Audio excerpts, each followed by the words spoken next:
Un petit point sur le PJL, donc nucléaire.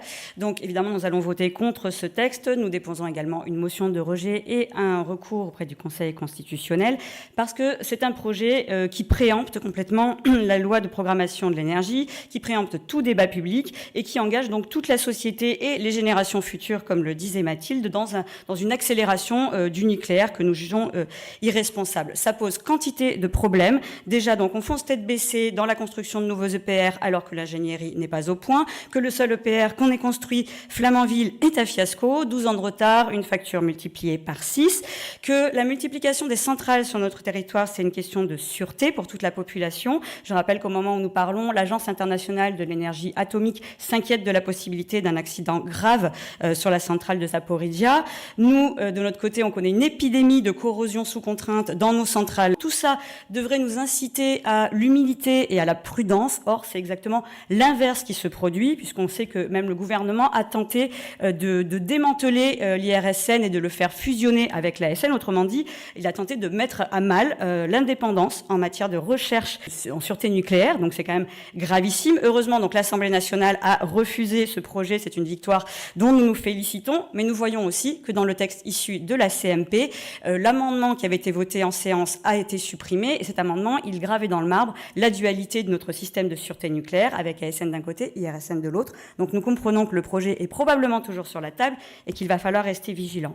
C'est un projet surtout qui n'est pas à la hauteur de l'urgence climatique, parce que bien sûr qu'il faut décarboner notre énergie, mais dans ce cadre, un objectif de 100% énergie renouvelable est non seulement souhaitable, mais possible. Je rappelle que 3 scénarios sur 6 de RTE le proposaient. Là, on a un scénario ultra nucléarisé, avec des réacteurs en fait, qui ne seront pas en état de service avant 2035, voire 2037 au mieux, et qui sont censés fonctionner pendant des dizaines d'années derrière.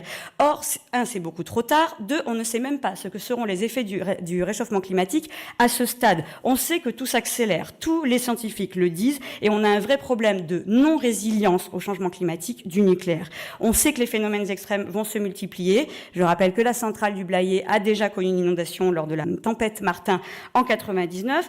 Là, on sait que le niveau des mers va augmenter, que la centrale justement du Blayais, mais aussi de Gravelines, vont avoir les pieds dans l'eau d'ici 2050, qu'à l'inverse, les cours d'eau vont voir leur débit diminuer. On parle de moins 40% pour le Rhône à horizon 2050. Comment va-t-on refroidir nos centrales ?